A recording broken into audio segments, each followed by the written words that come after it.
यागाना चंगेदी साहब का मुझे एक शेर याद आ रहा है इस क्वेश्चन पर। वो कहते हैं कि दर्द हो तो दवा भी मुमकिन है, अब वहम की क्या दवा करे कोई। तो वही बात यहाँ है, हमने कोशिश की है कि हम आपको बताएं कि क्या गेट 26 मैकेनिकल सच में टफ था। चारों तरफ हवाएं हैं कि टफ था टफ था। फिर हमने शुरू किया, हमने क्या शुरू किया, हमने सोल्व करना शुरू किया क्वेश्चन। हमने 65th क्वेश्चन सोल्व किया, पर सीपीएम का था, 2 मार्क्स इजीली गेटेबल, एकदम easy third class question. 64th question हमने सोल्व किया, टेलर सीरीज वाला, थोड़ा सा मॉडरेट अच्छा क्वेश्चन था, लेकिन 2 नंबर गेटेबल, बिकॉज आप पढ़ के जा रहे हो, आपको ऐसे हवा में तो जा नहीं रहे हो, राइट। फिर 63rd क्वेश्चन हमने देखा, कटिंग टूल का था, तो हमने कहा 0 नंबर, ये हमारे बस की बात नहीं है, राइट। 62nd क्वेश्चन हमने मटेरियल साइंस की डेंसिटी वाला, एफसीसी का डेंसिटी वाला किया, 2 नंबर, हमने कहा इजीली विकेटेबल। तो हमने अब तक 4 क्वेश्चन किए, उसमें से हमने 6 मार्क्स लेके आ गए आउट ऑफ 8 मार्क्स, राइट। तभी मैं कह रहा हूं वहम की क्या कोई दवा करे, टफ का क्या वहम क्या है। हाँ? अब ये क्वेश्चन, इस क्वेश्चन को मैंने क्या कहा, ये क्वेश्चन है पप्पू सवाल। क्यों है ये पप्पू सवाल?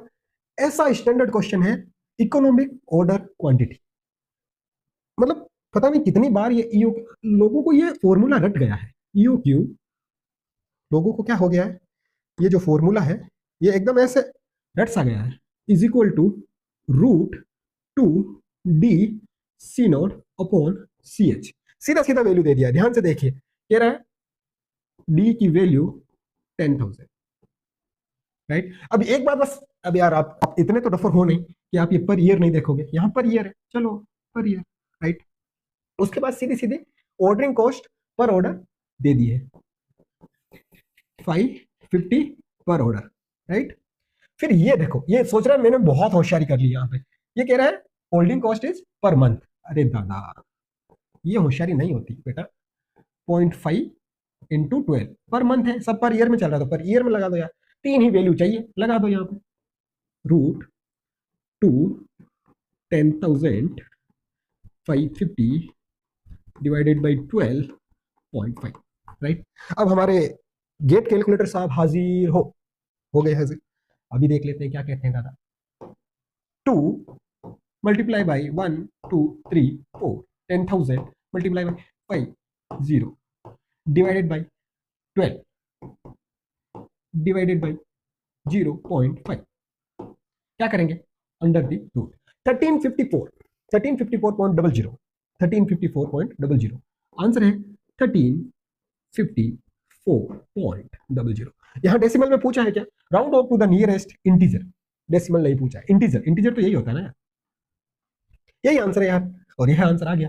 इतने पप्पू सवाल मैं कह रहा हूं आप कर दीजिए यार। आपने 4 क्वेश्चन किया, आपसे 6 मार्क्स थे, अब आपने 5 क्वेश्चन कर लिया और आपके congratulation 8 marks, right. Thank you very much for watching. ऐसे ही हम यार ये प्रूव करते रहेंगे कि गेट एक्चुअल में टफ नहीं था, ये वहम है, वहम है। और ये वहम पिछले साल वालों को नहीं था, ये वहम जो 27 में पेपर देने जाएंगे उनके जहन में बस जाएगा, और ये वहम उनको फिर से कुछ गड़बड़ करने के लिए मजबूर कर देगा। वो कहते हैं ना, दूध का जला छाछ भी फूंक फूंक कर पीता है।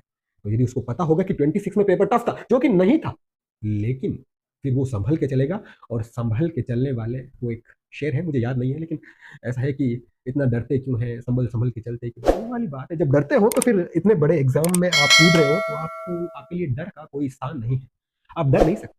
आप GATE, engineering services, UPSC, IAS, ऐसे एग्जामिनेशंस में डर के लिए जगह नहीं है, आपको लीडर बनना पड़ेगा। और यदि वो 26 का टफ भी था, तो हम टफ से भी लड़ेंगे। Thank you very much for watching. आगे के क्वेश्चन भी सॉल्व करेंगे और प्रूफ करेंगे टफ नहीं था।